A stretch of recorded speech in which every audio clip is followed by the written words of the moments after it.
Hey y'all, this is Kay from Third Gear Garage. Today I am going to show you some of the stuff that people don't show you when you're doing a rear disc conversion on the 94 Honda Civic. So I'm taking the drum brake set off and putting a rear disc set conversion, control arm, etc., everything on. There's a few things that some of the videos don't show you while you're doing it. This is going to be a slightly long video, so I want you to see the details of what things you have to take off and what you don't have to take off. I'm going to try to be pretty precise on what sizes things are. First thing and foremost is you have the emergency brake line. This emergency brake line, you have to disconnect 2 bolts from the inside of the car. They are 10mm bolts. Disconnect those 2 bolts. Disconnect it from the actual lever from inside. Next, you'll climb under your vehicle. So this is my emergency. I've already took it off. So next you'll have 2 12mm bolts. So this one and then this one here that you have to disconnect. Now, to do so, there is a strap. Oh, sorry. A little tight under here. There is a strap right here. This band strap that I'm pointing at. That band strap, that cable goes over top of this band strap for your gas tank. Then it proceeds to go inside this chamber here. Okay? Before you are able to disconnect any bolts, the 2 bolts I told you about, you have to undo the heat shield. The bolts for the heat shield are a 10mm. As soon as you remove the, I want to say 4 or 5 bolts that it is, pop the heat shield off if best. So this does mean you may have to take your exhaust down slightly to get to those bolts. Now, with that being said, once you get them down, all you do is pull it through the hole, which is right there. Okay? You want to pull it through that hole right there. And then you just want to, pull it through all of the other stuff here. Sorry.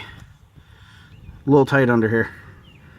So this band right here, that band, you pull it over that band.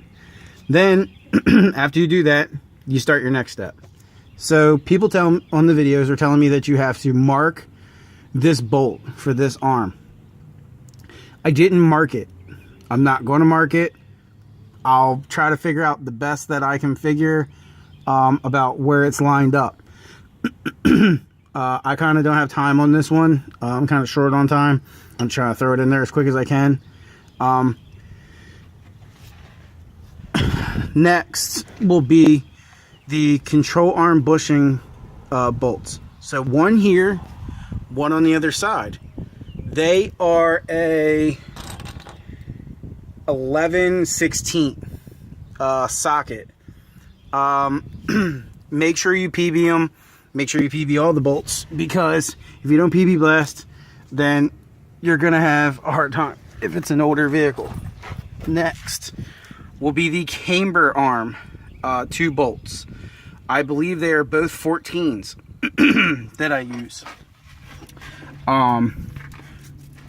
Pop them off. You should be good there. Next will be the lower control arm bolts. Once you pop that one and this one off, at this point it is free. You can just slide it right out. A lot of people didn't tell me this in the video about the cable and what have you. This bolt this flange is a 10mm. You turn it inward towards the door to bust it loose. The only reason I'm doing this is because the customer is making this a manual vehicle. So, and he's pretty much wore down these brakes and destroyed them, and he just didn't want to replace the brakes. This is the drum. that he had. He pretty much destroyed this drum.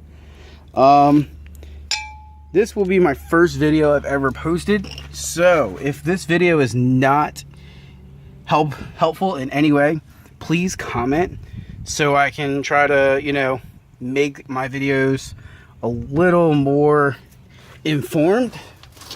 As far as that's concerned, I'll be posting more videos. The next video I'll probably be posting for this vehicle, he will be doing a manual to auto trans swap. So I was gonna give you kind of like the details and go through the best procedures that I could, you know, bolt specs, you know, every little detail that I could give you. Also, when you put all this back in, make sure, if you ever have to do this again on this vehicle, that you do anti-seize. That way you don't have to worry about the bolts being stuck again. So these are the new ones. These are used, obviously, but these are the new ones that the gentleman bought. So this will actually bolt right into the vehicle. That is a new bushing in there. Pretty much you lay this flat like this, you knock that bushing out, you lay this back the opposite direction, you knock the bushing in. After you knock the before you knock the bushing in, if you can tell, I know it's a little sunny and bright, but there's a little side there and there's a big side there. The big side faces to the bottom. Nobody tells anybody that in the videos. I'm gonna try. So if you like this video, post good comments. If not, and you need more information, hit me up and I'll try to help you. Thanks.